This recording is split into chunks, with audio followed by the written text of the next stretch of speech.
due to mature content. Viewer discretion is advised. Tonight, the search for the killer of a pregnant mother and a dirty lawyer on the run. NC Wanted in high definition starts now.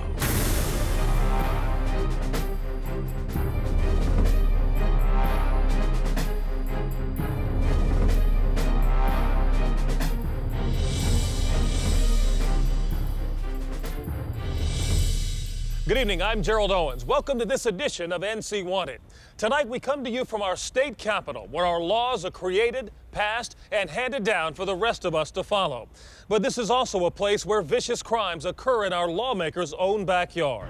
Now, before we go any further, we need to update you on some cases we're tracking right now. 911, my cash emergency. I'm a newspaper delivery person. And one of my stops, I was going to deliver some papers, and there was a car sitting in front of another newspaper box. The lights are on inside the car.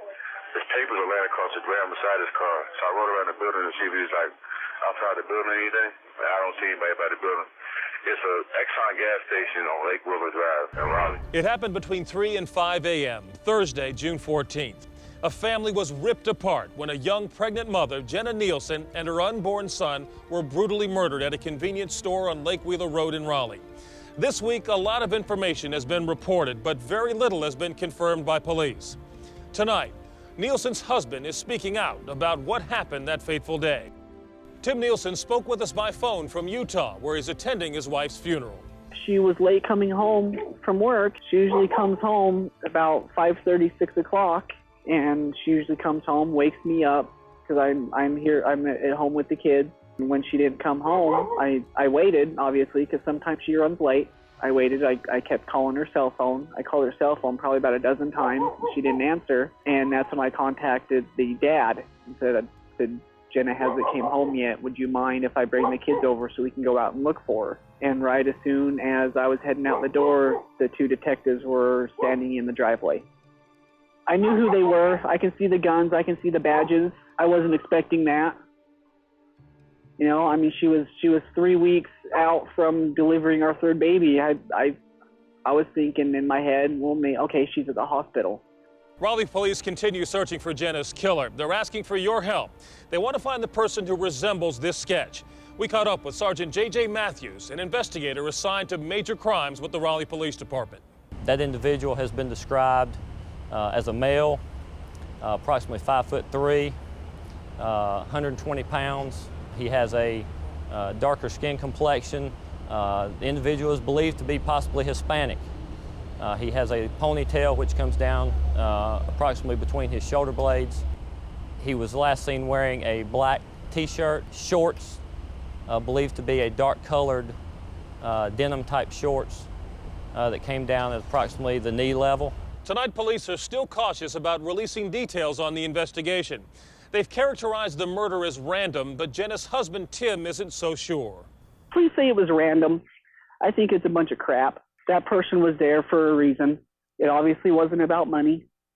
She didn't have any money on her. She maybe had, at the most, $5, $10 on her. It wasn't about taking a car, because they obviously left the car. I don't know what that person is thinking right now, and I have no idea what that person was going through that person's head at the time. This crime was a senseless tragedy, and someone out there has a piece of information for us. We ask that they call. If they travel that area on a regular basis, if they were coming through that area of the 1700 block of Lake Wheeler Road near the Beltline, we would like to speak with anyone and everyone who may have any information. Anyone who saw someone matching this sketch or was in the farmers market area in the early morning hours of June 14th are asked to call Raleigh Police at their dedicated tip line for this case, 919-227-6220. Operators do speak Spanish. We typically think of violence as physical acts that cause bodily harm, but violence can be inflicted in ways that are emotional, psychological, even financial. Let's say someone you thought you could trust betrays you in a calculated way, then runs away so you can never find him.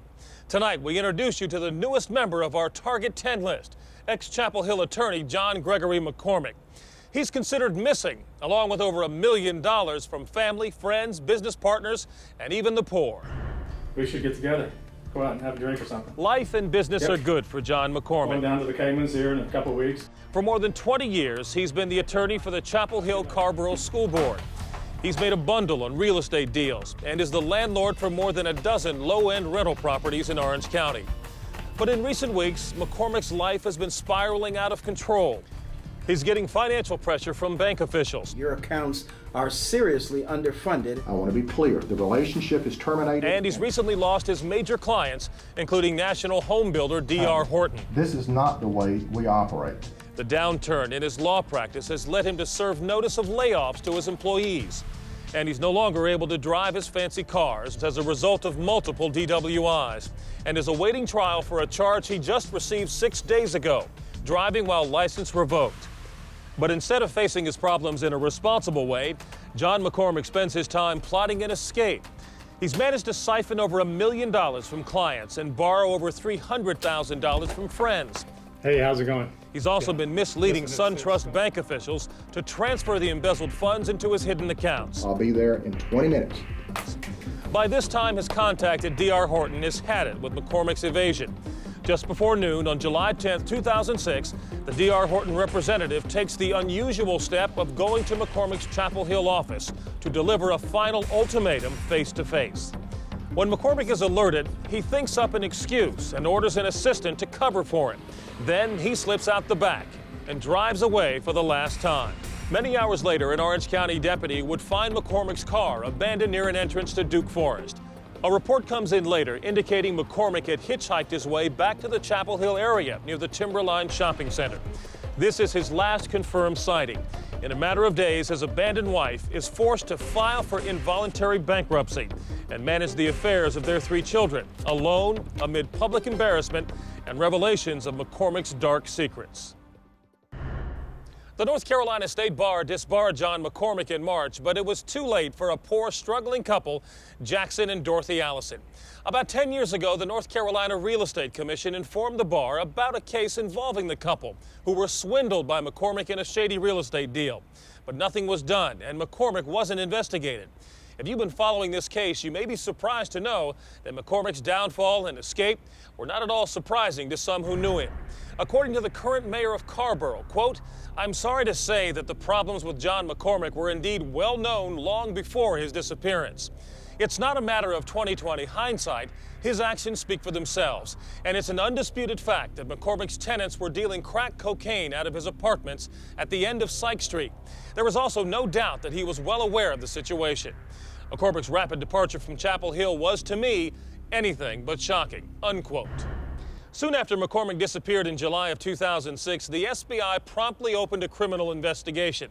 Not long after, at least 2 civil lawsuits were filed against McCormick because of the missing money, including the additional $1.3 million from trust accounts at SunTrust Bank that McCormick was responsible for. This man hurt a lot of people with his selfishness. Now it's time for this lawyer to face legal judgment of his own. If you have any information about John Gregory McCormick of Chapel Hill, call us toll-free at 1-866-43-WANTED or log on to our website at ncwanted.com and click on Report a Tip. You don't have to reveal your identity. Coming up, a dangerous party boy who kidnapped a young woman, then forced her on a hellish drive through downtown Raleigh. You know, we certainly want to make sure that someone who commits a crime like that is called to answer for it. Also, some call him Green Eyes, but U.S. Marshals say he's wanted for murder and rape. Target 10 fugitives Nathan Pettigrew and Gary Parham Jr. are next.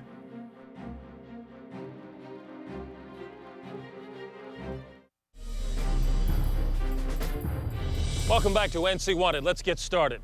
Tonight, local police need your tips to help capture a fugitive with strong ties to the Lewisburg area.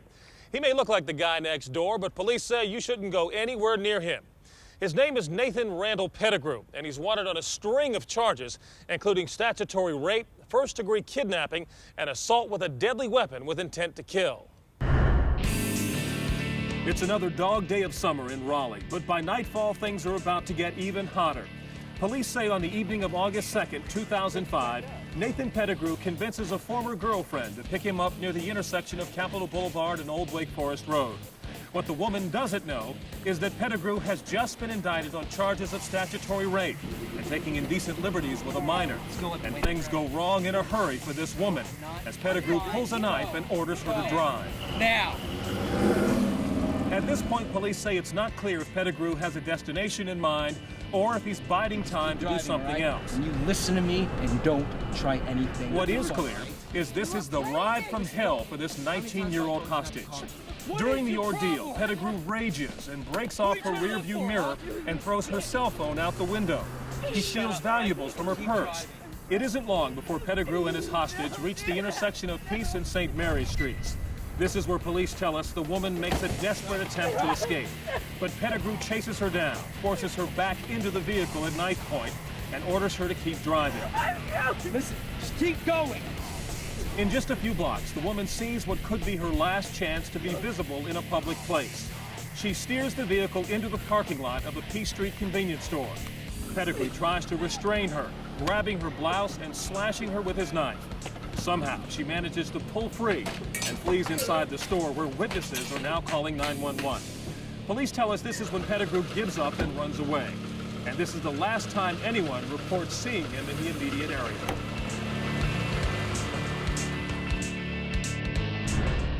Now, Pettigrew has a long history of offenses that ties him to 3 counties: Franklin, Wake, and Vance. But his strongest ties are to Franklin County near Youngsville and Lewisburg. Police tell us Pettigrew's party boy appearance allows him to blend in. They say he loves to hit the nightclubs and has an unusual fetish for strawberry blunts. If you think you know the whereabouts of Nathan Randall Pettigrew, call us right now at 1-866-43-WANTED or log on to our website at ncwanted.com. As always, you can remain anonymous. Let's turn our attention now to someone who could be considered tonight's public enemy number 1. His name is Gary Parham Jr., a serial rapist and murderer with ties to the Fayetteville area. He should be considered extremely dangerous to anyone he encounters, especially women. This man is as vicious and despicable as they come. At 6'1" and over 200 pounds, investigators say Gary Parham Jr. is a menacing presence. His MO is to prey on women when they least expect it.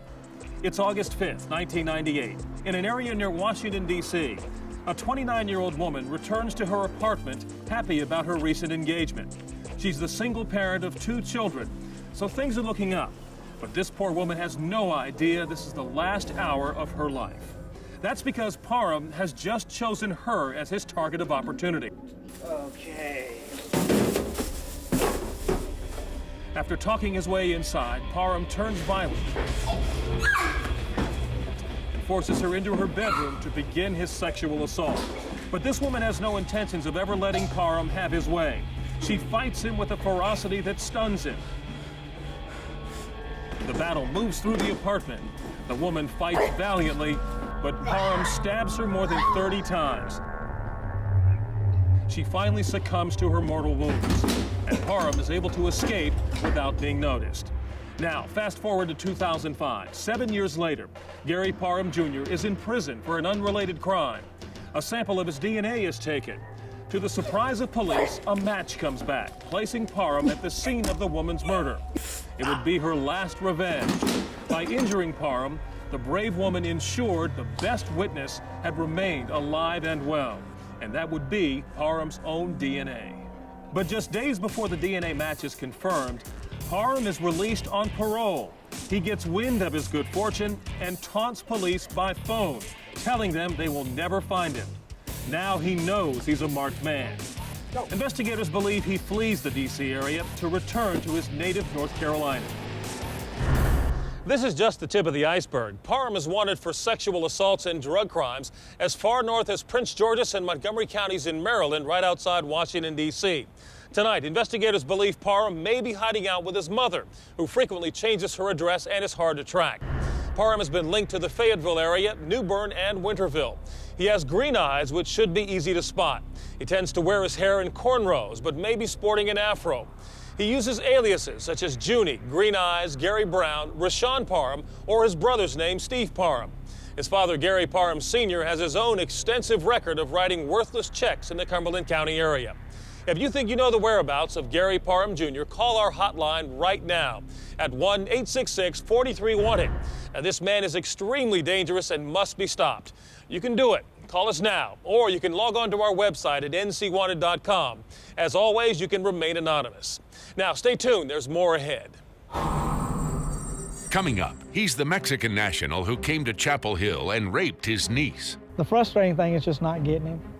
You know, it'd be nice if, you know, he'd show up on the front doorstep tomorrow. Clearly, this individual is committed such a horrible crime, especially against a child, that is just absolutely reprehensible. Also, a sadistic boyfriend in Durham who tortured a toddler with cigarettes and a hot iron. Target 10 fugitives Celestino Gutierrez Molina and Sean Marquis Tapp are next.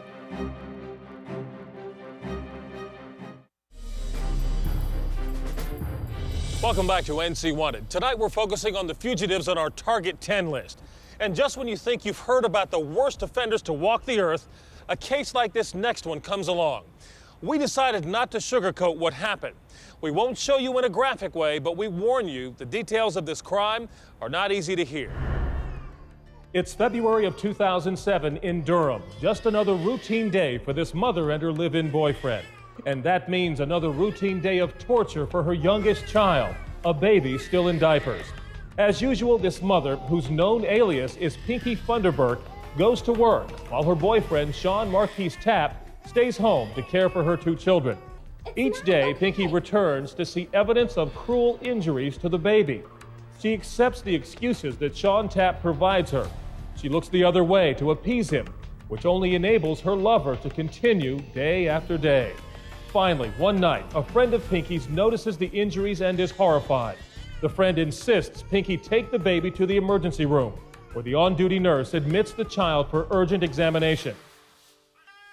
The nurse and the on-call doctor soon notice not only the current injuries, but evidence of weeks and months of repeated trauma all over the baby's body. The medical team discovers a fractured pelvis, head trauma, a split upper lip, boiling water burns around the hip and groin, cigarette burns inside the baby's ear, and third-degree burns to the baby's skin as the direct result of a hot iron. On top of the scars, burns, and bruises, the medical staff determines the baby is acutely malnourished and suffers from severe infections that have never been treated. Mercifully, authorities assume legal custody of both children. Pinky is arrested and charged with felony child abuse with serious injury. But despite a call to the proper authorities, her boyfriend, Sean Marquis Tapp, manages to slip away and avoid arrest. Obviously, anyone who tortures babies has serious psychological problems and should be considered extremely dangerous. Authorities need your help to bring Sean Marquis Tapp to justice. He was last seen in Durham on February 27th of this year. That's when authorities went to his residence to arrest him on charges of felony child abuse with serious injury. Tapp has two different looks, one with glasses, one without. He has close relatives that live in Durham, and that's where he may be hiding out. It's time to shut this guy down and keep him away from children. If you think you've seen Sean Marquis Tapp, call us right now at 1-866-43-WANTED or log on to our website at ncwanted.com. As always, you can remain anonymous. Now to our next case. Police need your tips to capture a man who takes advantage of children in his own family. It's bedtime for a 10-year-old girl living with her aunt in Chapel Hill. After a kiss goodnight, the girl we'll call Katrina climbs under the covers and turns out the light. It seems so innocent, but this innocent little girl is about to experience an act of unspeakable betrayal. Chapel Hill police say in the early hours of October 1st, 2006, a man enters the girl's room and places his hand over her mouth. Terrified, the girl awakens to see someone she knows. It's her uncle, Celestino Gutierrez Molina, a Mexican national visiting the family in North Carolina. Gutierrez Molina proceeds to sexually violate his niece for an agonizing amount of time.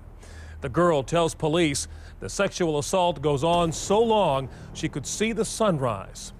After he finishes with her, Gutierrez Molina flees the house through a window, taking his belongings with him. Once she believes her uncle is gone, the traumatized girl wakes her aunt to tell her what happened. Meanwhile, Gutierrez Molina runs to a friend's apartment in nearby Carborough, where he bums a ride to RDU International with full intentions of fleeing the U.S. By this time, the girl's aunt is rushing the girl to the emergency room, where doctors will soon discover physical evidence of the assault. It's possible Gutierrez Molina may have found a way to flee to Mexico, but his wife in Mexico knows what he did, and authorities don't think he made it out. What we do know is he has relatives living in the Chapel Hill, Carborough area. Authorities have linked him to areas in and around Tarboro. If you have any information about the whereabouts of Celestino Gutierrez Molina, call us right now at 1-866-43-WANTED or log on to our website at ncwanted.com. Your identity will be treated as confidential.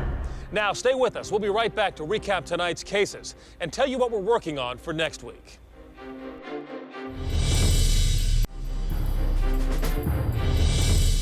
Welcome back to NC Wanted. Time now to recap tonight's cases. First, it's the investigation into the murder of Jenna Nielsen. She was 8 months pregnant and delivering papers when she was stabbed to death near a gas station off Lake Wheeler Road in Raleigh. Investigators are looking for a person of interest who resembles this sketch. A male in his late teens to early 20s with long black hair in a ponytail. He's about 5 feet 3 inches tall, weighing 120 pounds. Next, he's a lawyer on the run who betrayed friends, family, business associates, even the poor. John Gregory McCormick was last seen in the Chapel Hill area in July of 2006. Investigators say McCormick could be anywhere. Next, a dangerous party boy who likes to hit the nightclubs and has a fetish for strawberry blunts. Nathan Randall Pettigrew was wanted for several charges, including kidnapping, sexual assault on a minor, and assault with a deadly weapon with intent to kill. Also, some call him Green Eyes, but U.S. Marshals say Gary Parham Jr. is armed and dangerous. He's wanted in several jurisdictions for rape and first-degree murder, and may be hiding out in the Cumberland County area. Then he's the uncle who came to America and raped his own niece. Celestino Gutierrez Molina is a Mexican national who may be in the Nash or Edgecombe County area. Finally, he's the sadistic boyfriend you don't bring home to mom. Sean Marquise Tapp is charged with felony child abuse for using boiling water, cigarettes, and a hot iron on a toddler. Tapp was in Durham earlier this year and may be hiding out with family in the area. If you have information about any of tonight's cases, please call us right now at 1-866-43-WANTED or log on to our website at ncwanted.com and click on Report a Tip. As always, you can remain anonymous. Next week, we'll bring you the latest on the Jenna Nielsen murder investigation and bring you 5 more fugitives on our Target 10 list. Remember, together we can fight to protect the quality of life we hold dear in North Carolina. I'm Gerald Owens. We'll see you next week for another edition of NC Wanted.